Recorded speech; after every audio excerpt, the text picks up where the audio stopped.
Back in 2009, Kojima Productions showed off the next game in the Metal Gear series, then called Metal Gear Solid Rising. The game starred Raiden and had a huge focus on free-form sword control and being able to cut anything in the environment.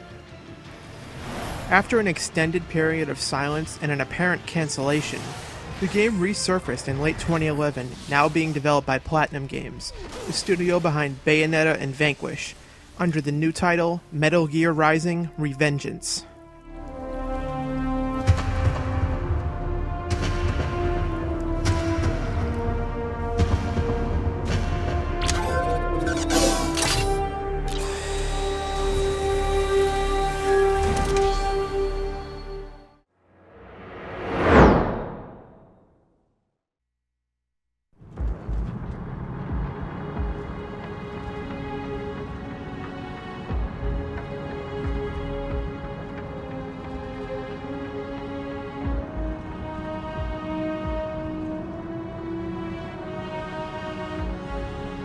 Years.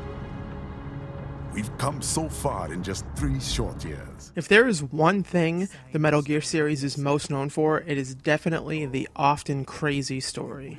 The series is notorious for its complex plot and bizarre twists, but Metal Gear Rising has a much more focused narrative than something like Metal Gear Solid 4.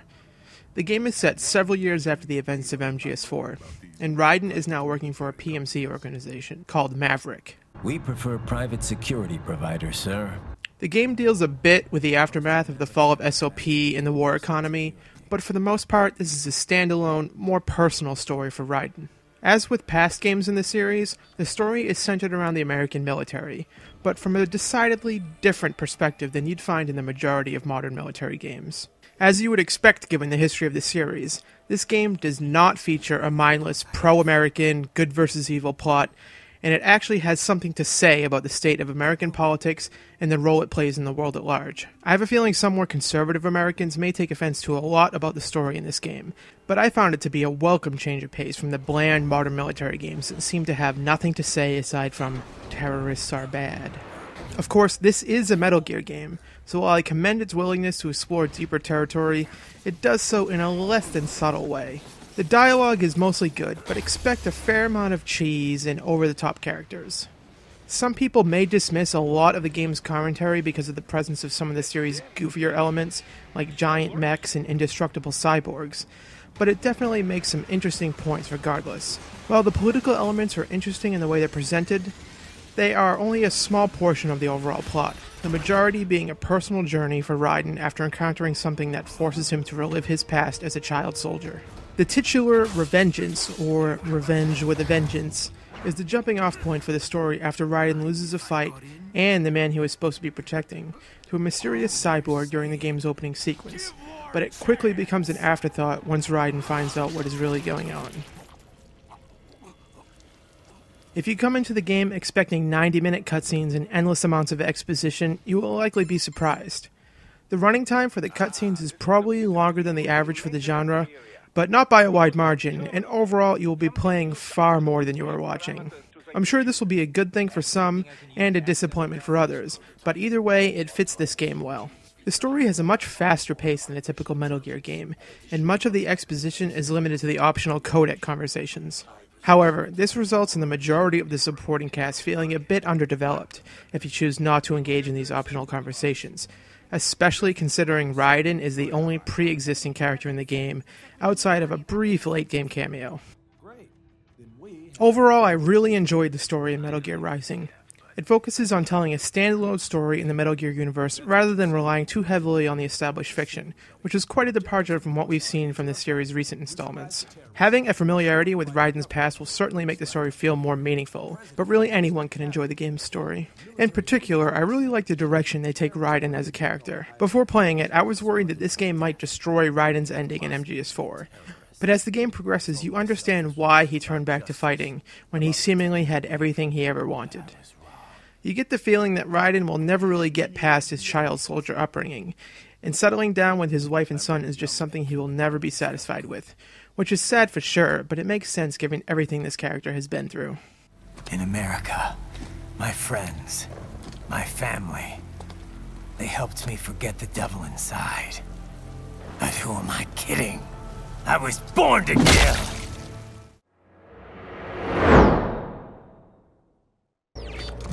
All right, I'm heading for the refinery.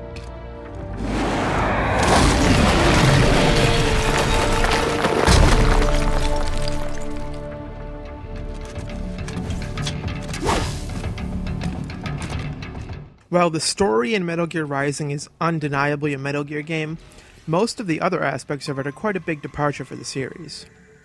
Anytime an entry in a long-running series switches to an entirely different genre, you never really know how things are going to turn out. Developers run the risk of losing the core essence of the franchise or alienating their fans, but luckily I don't see either of these doomsday scenarios applying to Metal Gear Rising. I think the best thing that happened with the development of this game was Kojima Productions realizing that their expertise just didn't line up with this type of game, and deciding to hand development over to Platinum Games. The end result is Platinum once again showing why they are one of the best developers of fast-paced, melee-focused action games. If you've played games like Devil May Cry and Bayonetta, you should be pretty familiar with the basic design of the game. You move through linear levels, fighting enemies and occasionally doing some platforming, but mostly you are fighting enemies. The game features a pretty good variety of enemy types, ranging from standard unarmored cyborgs to various types of unmanned robots. The standard enemy encounters are always fun and engaging, but the real highlight of the game is without a doubt the outstanding boss battles. The game has quite a lot of boss fights, and I found every one of them to be supremely enjoyable. No two boss fights feel the same, and each will require careful thinking along with skillful command of the game's combat systems. Leading up to the game's release, there has been a lot of talk about the game's length, and rightfully so. By the end of the game, most players will have a number of around 5 hours in their play counter. Now, what this really amounts to is around 8 to 9 hours once you add up deaths and cutscenes. If you decide to watch all the optional codec conversations, a first playthrough of over 10 hours isn't out of the question. Now, while this isn't as dire as the 5-hour number being thrown around prior to the game's release, it is still a tough sell for many players, especially given the lack of multiplayer. However, in addition to the 3 standard difficulty levels, there are 2 unlockable difficulties, which are more substantial than just tweaked damage values. These 2 higher difficulties rearrange encounters by adding in more enemies and changing the types of enemies that appear in specific encounters, making for a significantly different playthrough than the standard difficulties. The game also has VR missions, unlockable skins, and upgrades for your abilities and weapons. Unfortunately, the VR missions are locked away behind collectibles, much like the combat challenges from the Arkham games. I didn't like that system in those games, and I don't like it here. I have no problem with the idea of collectibles, but I'm not in favor of hiding actual content behind them, especially in a game that isn't particularly long to begin with. Also a bit disappointing is the lack of online leaderboards, which is especially weird given that the game scores you on every single encounter. I'm sure an achievement or trophy or just personal pride will be enough to get some players to go for all S ranks, but being able to compare your scores with friends would have been nice as well. Now, all this supplementary content may be enough to justify a full price purchase for many people, but for those who just want to experience the game and its story once, the 8 to 10 hours may simply not be enough, though I personally think the game is more than good enough to warrant a full price purchase.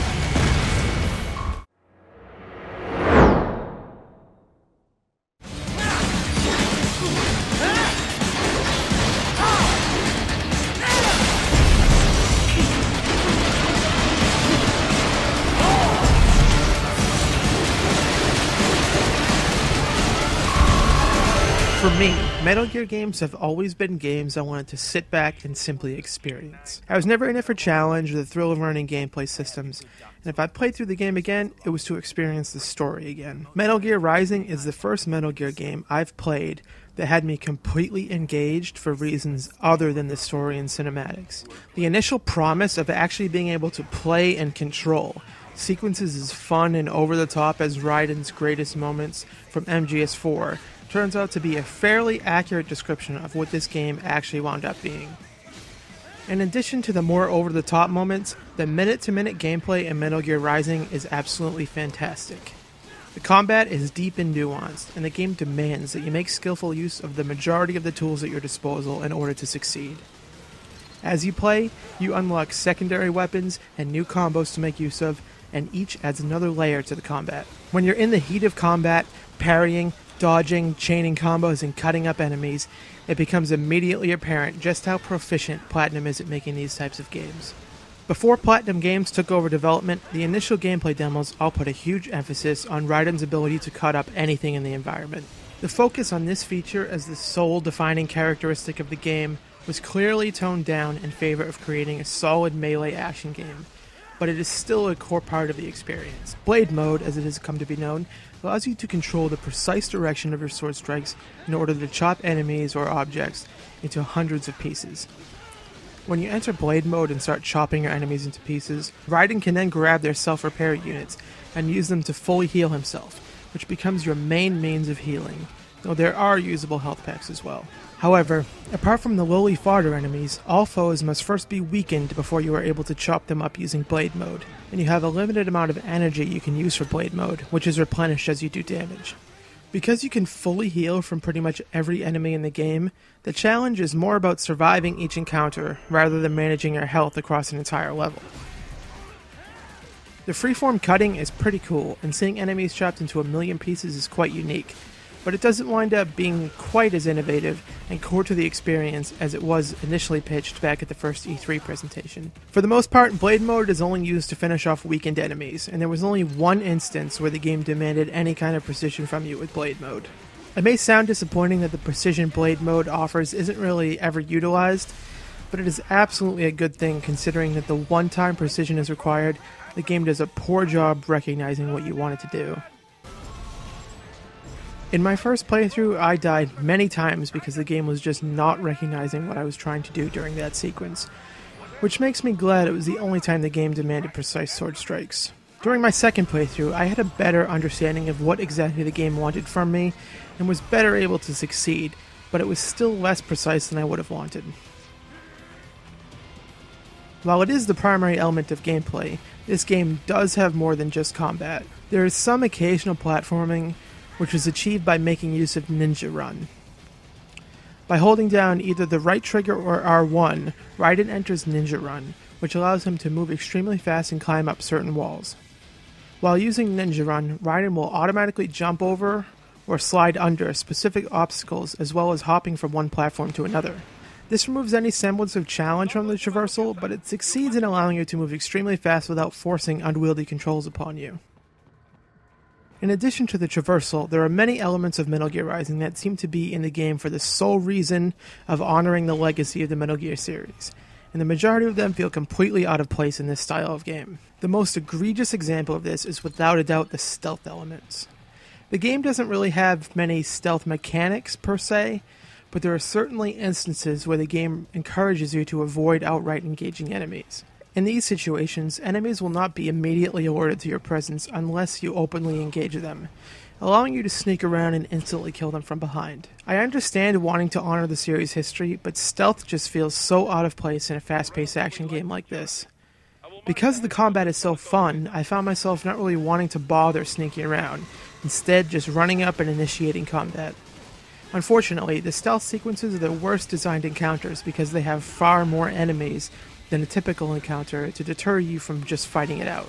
What it amounts to is either poorly implemented sneaking or needlessly long combat sequences, making the stealth sequences the clear-cut worst in the game. Another aspect of the game that felt like it only existed because of the series' history are the sub-weapons. Raiden can use weapons aside from his sword, such as grenades, rocket launchers, or even an oil drum and cardboard box for stealth. Aside from very rare occasions, there is hardly any reason to ever use any of these sub-weapons, and while the game isn't really hurt by their inclusion, they just feel like needless additions for the sake of the series' legacy, rather than to really serve this game in particular. Despite these few unfortunate decisions that felt like pandering to fans of the series, the game is a total blast to play from start to finish, and these few blemishes do little to change that.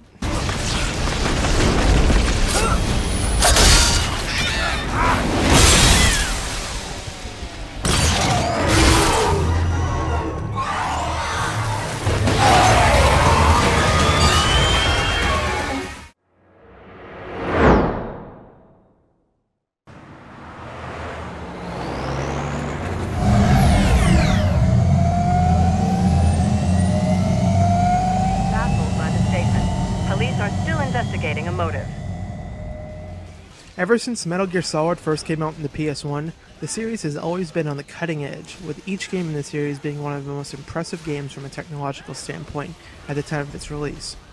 I can't quite say this about Metal Gear Rising, but it's still a slick-looking game that runs great. The character models are the real standout, with a ton of detail and great animations, but the environments look above average as well. The only real blemish on the visuals is a really rough-looking aliasing that pervades pretty much every level throughout the entire game. Now, this is fairly common for console games, but what isn't common is a console game that runs at 60 frames per second, and this game does. I played both the 360 and PS3 versions of the game to completion, and they're nearly identical aside from a couple of things. The main advantage the 360 version has over the PS3 version is the performance. Both versions run at 60 FPS, but the PS3 version has semi-frequent drops in frame rate that the 360 version does not. It never gets anywhere near unplayable, and the lowest the frame rate ever gets is still higher than the average frame rate of most console games that run at 30 FPS. While the 360 has the advantage in the frame rate department, the PS3 has better looking cutscenes. Almost all the cutscenes in both versions of the game are pre-rendered, and the 360 version suffers from some slight video compression in every cutscene. If the cutscenes didn't look significantly better than gameplay, you probably wouldn't even be able to tell they were pre-rendered on the PS3. The image quality is just as good as live gameplay, obviously because of the superior disc-based Blu-rays provide. Given that each version of the game has one minor advantage, I'd say you're set no matter which you choose. The differences pretty much cancel each other out in my mind. On the topic of cutscenes, they look fantastic. They are pre-rendered like I said, though obviously in-engine with a lot of post-processing touch-ups rather than CGI. The cinematic direction and motion capture are of the extremely high quality I've come to expect from the series. The voice acting is also exactly what I expect from the series, meaning mostly great with an occasional bad rating and some over-the-top performances. After playing the demo, I didn't quite know what to expect from the music, but it really impressed me in the final game. The music is nothing like anything the series has featured before, but it really fits well with this game. The music consists mostly of hard rock with vocals, but there are occasional uses of orchestrated tracks as well. I was especially impressed with the way the music dynamically changes during boss fights to reflect what's happening. When the vocals come in during boss fights, you know things are about to pick up, and that is an awesome feeling.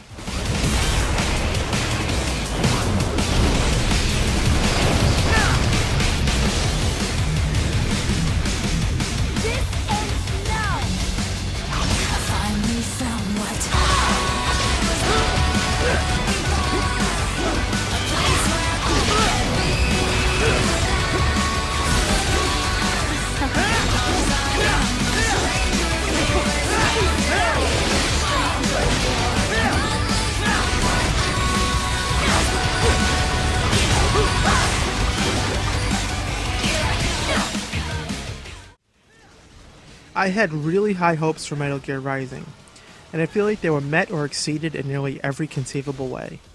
The story feels true to the series while also establishing itself as a standalone experience only tangentially related to the events of the Metal Gear Solid saga. The game is immensely fun to play and has some simply awesome moments to go along with fantastic boss fights. It's a bit on the short side, and the attempts to include stealth elements mostly feel tacked on, but the game as a whole is an experience that any fans of melee-focused action games or the Metal Gear series should not miss. My final score for Metal Gear Rising: Revengeance is a 9 out of 10.